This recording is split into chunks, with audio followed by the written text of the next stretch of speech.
श्री राम कृष्ण वचनामृत के अगले भाग को प्रारंभ करते हैं। श्री राम कृष्ण ज्ञान बाबू को देखकर कहते हैं, क्यों जी, बड़े दिन बाद याद आई? यह क्या एकाएक ज्ञानोदय हो गया? ज्ञान बाबू कहते हैं, जी, बड़े भाग्य से ज्ञानोदय होता है। श्री राम कृष्ण कहते हैं, तुम ज्ञानी होकर भी अज्ञानी क्यों हो? हाँ, मैं समझा, जहाँ ज्ञान है वहीं तो अज्ञान है। वशिष्ठ देव इतने ज्ञानी थे, परंतु लड़कों के शोक से वे भी रोए थे। अतएव तुम ज्ञान और अज्ञान के पार हो जाओ। पैरों में अज्ञान का कांटा लग गया है, उसे निकालने के लिए ज्ञान रूपी कांटे की ज़रूरत है। निकल जाने पर दोनों कांटे फेंक देने चाहिए। ज्ञान कहता है, यह संसार धोखा है, और जो ज्ञान और अज्ञान के पार चले गए हैं वे कहते हैं यह आनंद की कुटिया है।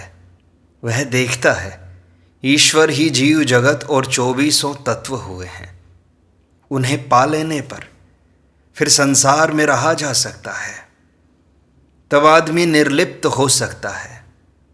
उस देश में बढ़ई की औरतों को मैंने देखा है, ढेंकी में चूड़ा कूटती हैं, एक हाथ से धान चलाती हैं, दूसरे से बच्चे को दूध पिलाती हैं, साथ ही खरीदारों से भी बातचीत करती हैं। कहती हैं, तुम्हारे ऊपर 2 आने उधार हैं, दे जाना। परंतु उनका 12 आना मन हाथ पर ही रहता है कि कहीं ढेंकी न गिर जाए। 12 आना मन ईश्वर पर रखकर 4 आने से काम करना चाहिए इस संसार का। श्री राम कृष्ण आगे कहते हैं, जो नित्य में पहुंचकर लीला लेकर रहता है उसका ज्ञान पक्का है, उसकी भक्ति भी पक्की है। नारद आदि ने ब्रह्म ज्ञान के पश्चात भक्ति ली थी, इसी का नाम विज्ञान है। केवल ज्ञान शुष्क होता है, जैसे एकाएक फूट पड़ने वाले आतिशबाजी के अनार। कुछ देर फूल छूटने पर तुरंत फूट जाते हैं। नारद और शुकदेव का ज्ञान जैसे अच्छे अनार, थोड़ी देर एक तरह के फूल निकलते हैं, फिर बंद होकर दूसरी तरह के फूल निकलते हैं। नारद और शुकदेव आदि का ईश्वर पर प्रेम हुआ था। प्रेम सच्चिदानंद को पकड़ने की रस्सी है। अगले दिन एक साधक आया। साधक रामकृष्ण से कहता है कि महाराज, उपाय क्या है? श्री रामकृष्ण कहते हैं, गुरु की बातों पर विश्वास करना, उनके आदेश के अनुसार चलने पर ईश्वर के दर्शन हो सकते हैं। जैसे डोर अगर ठिकाने से लगी हुई हो तो उसे पकड़कर चलने से पते पर पहुंचा जा सकता है। साधक पूछता है कि क्या उनके दर्शन होते हैं? श्री राम कृष्ण कहते हैं, वे विषय बुद्धि के रहते नहीं मिलते। कामिनी और कांचन का लेश मात्र रहते, उनके दर्शन नहीं हो सकते। वे शुद्ध मन और शुद्ध बुद्धि से गोचर होते हैं। वह मन चाहिए जिसमें आसक्ति का लेश मात्र न हो। शुद्ध मन, शुद्ध बुद्धि और शुद्ध आत्मा, ये एक ही वस्तु है। साधक कहता है, परंतु शास्त्र में है, यथो वाचो निवर्तन्ते अप्राप्य मनसा सह। वे मन और वाणी से परे हैं। श्री राम कृष्ण कहते हैं, रखो इसे। साधना किए बिना शास्त्रों का अर्थ समझ में नहीं आएगा। भांग भांग चिल्लाने से क्या होता है? पंडित जितने हैं सर्राटे के साथ श्लोकों की आवृत्ति करते हैं, परंतु इससे होता क्या है? भांग चाहे जितनी देह में लगा ली जाए, पर इससे नशा नहीं होता। नशा लाने के लिए तो भांग पीनी ही चाहिए। दूध में मक्खन है, दूध में मक्खन है। इस तरह चिल्लाते रहने से क्या होता है भला? दूध जमाओ, दही जमाओ, मथो, तब निकलेगा। साधक कहता है, मक्खन बनाना ये सब तो शास्त्र की ही बातें हैं ना महाराज। श्री रामकृष्ण कहते हैं, शास्त्र की बात कहने या सुनने से क्या होता है? उसकी धारणा होनी चाहिए। पंचांग में लिखा है वर्षा पूरी होगी, परंतु पंचांग दबाओ तो कहीं बूंद भर भी पानी निकलता है क्या? साधक कहता है मक्खन निकालना बतलाते हैं, आपने निकाला है क्या मक्खन? श्री राम कृष्ण कहते हैं मैंने क्या किया है और क्या नहीं किया, ये बात रहने दो। और ये बातें समझाना बड़ा मुश्किल है। कोई अगर पूछे कि घी का स्वाद कैसा है तो कहना पड़ता है जैसा है वैसा ही तो है। यह सब समझना हो तो साधुओं का संग करना चाहिए। कौन सी नाड़ी कफ की है, कौन सी पित्त की और कौन सी वायु की, इसके जानने की अगर ज़रूरत हो तो सदा वैद्य के साथ रहना चाहिए। साधक कहता है दूसरे के साथ रहने में कोई आपत्ति करते हैं। श्री राम कृष्ण कहते हैं वह ज्ञान के बाद, ईश्वर प्राप्ति के बाद की अवस्था है। पहले तो सत्संग चाहिए ही ना। साधक थोड़ी देर चुप हो गया। कुछ देर बाद कहता है आपने उन्हें जाना? कहिए, प्रत्यक्ष रूप से हो या अनुभव से। इच्छा हो और आप कह सकें तो कहिए, नहीं तो मत कहिए। बताओ क्या आपने जाना है उनको? श्री राम कृष्ण मुस्कुराते हुए कहते हैं क्या कहूँ, आभास मात्र कहा जा सकता है उसका तो। साधक कहता है वही कहिए। श्री राम कृष्ण कहते हैं आभास मात्र ही है, कुछ समझ न पाओगे। अगले दिन श्री राम कृष्ण को भावावेश होकर समाधि लग गई। समाधि से बाहर आने के बाद वे कहते हैं भगवान वेद विधि के पार हैं। क्या वेद वेदांत और शास्त्रों को पढ़कर कोई उन्हें प्राप्त कर सकता है? वेदों में तो उसका आभास मात्र है। एक भक्त कहते हैं महाराज नाम करने पर मेरी देह हल्की पड़ जाती है।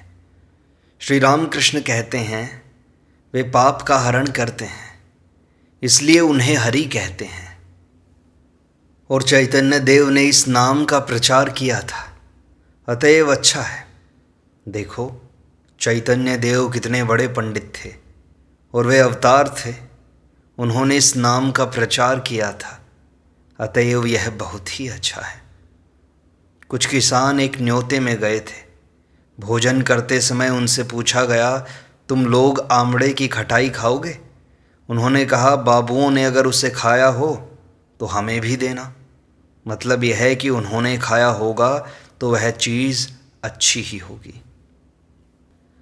श्री राम कृष्ण महेंद्र आदि से कहते हैं आप लोग आते हैं, जब सुनता हूँ कि इससे कुछ उपकार होता है तब मन बहुत अच्छा रहता है। मास्टर से कहते हैं यहाँ आदमी क्यों आते हैं, वैसा पढ़ा लिखा भी तो नहीं हूँ मैं।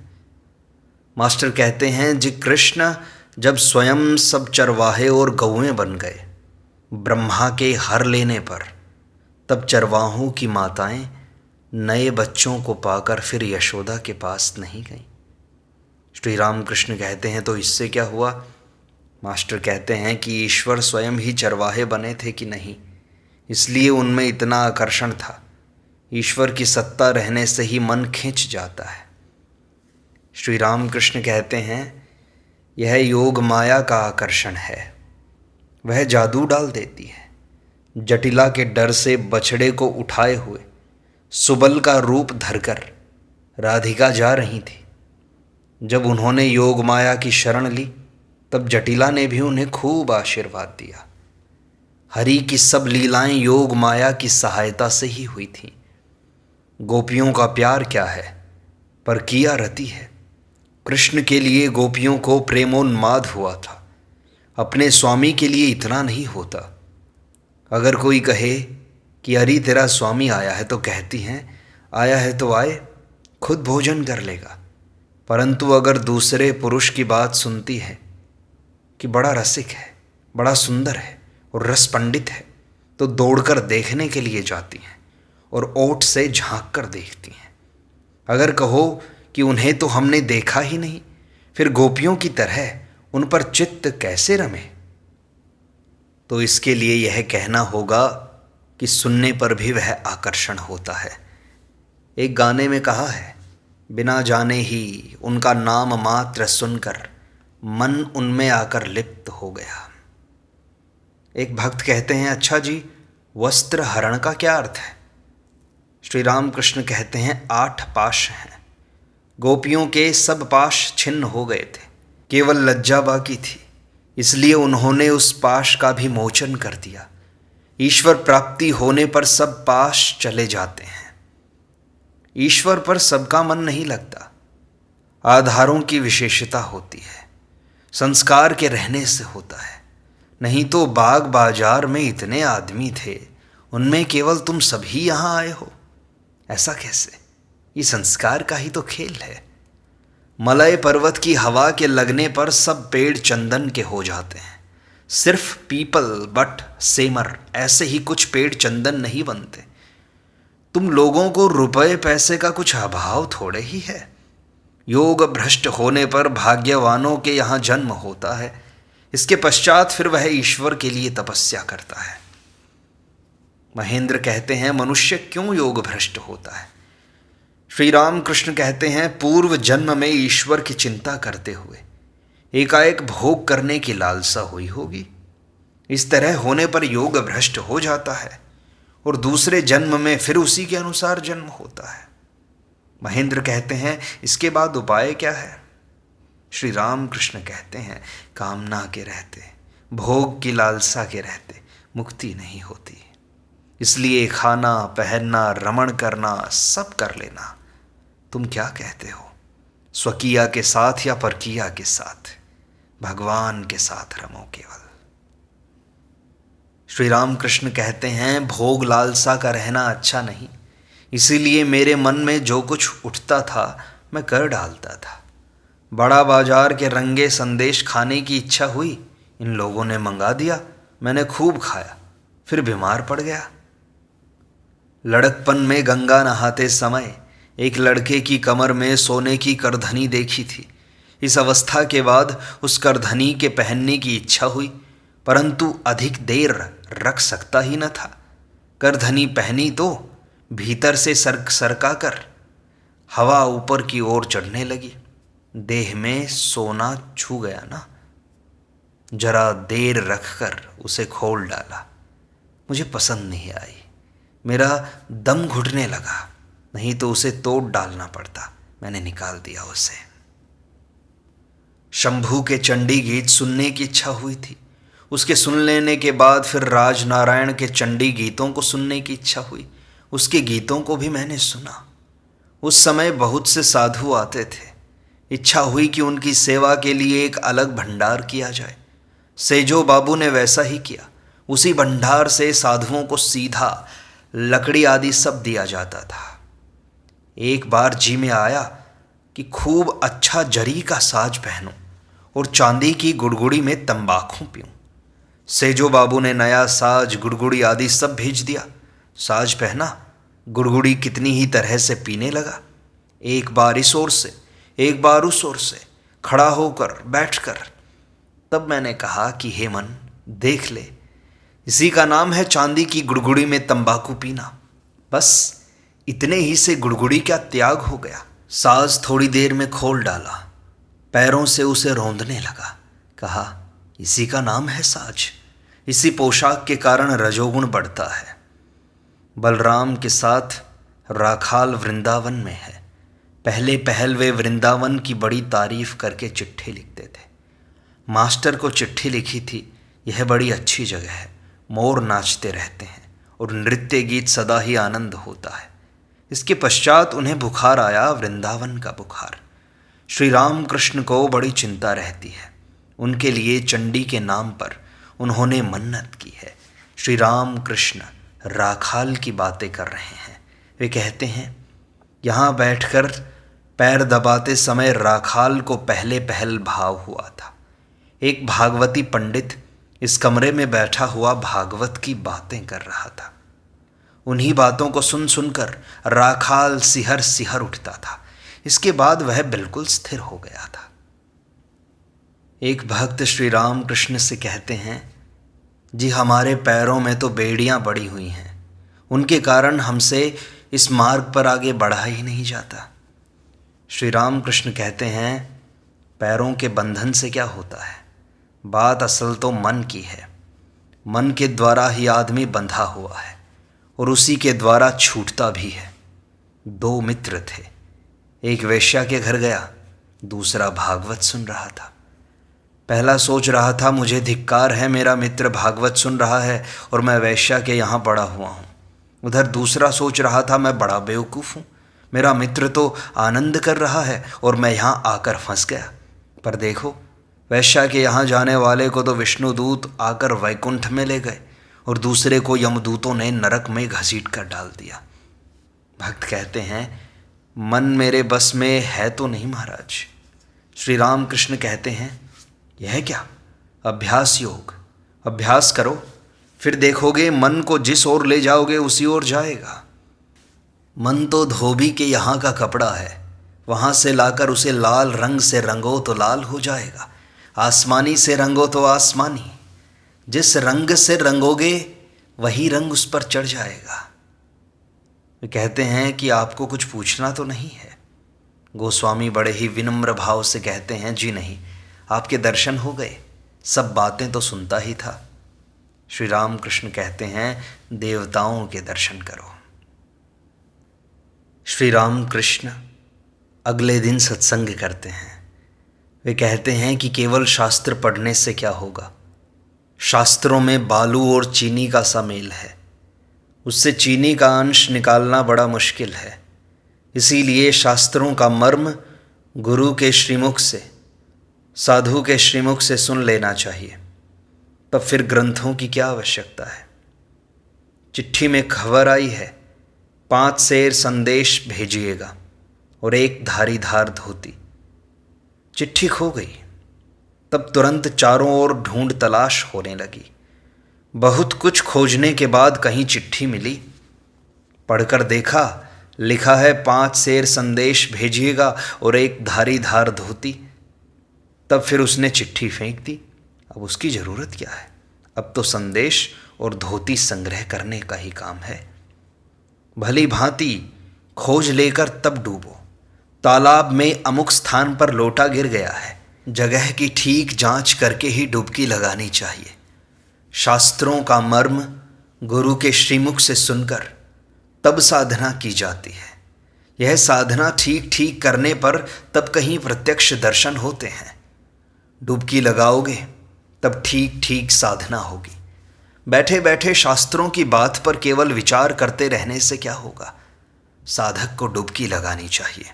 अगर कहो कि डुबकी लगाने से भी तो मगर और घड़ियाल का डर है, काम क्रोध आदि का भय है, तो हल्दी लगाकर डुबकी लगाओ, तो फिर वे तुम्हारे पास ना आ सकेंगे।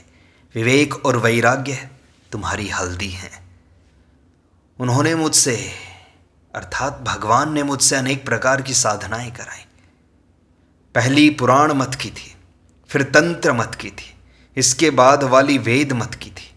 पहले मैं पंचवटी में साधना करता था, वहाँ तुलसी वन लगाया गया, मैं उसके भीतर बैठकर ध्यान करता था। कभी विकल होकर मामा कहकर पुकारता था, कभी राम राम।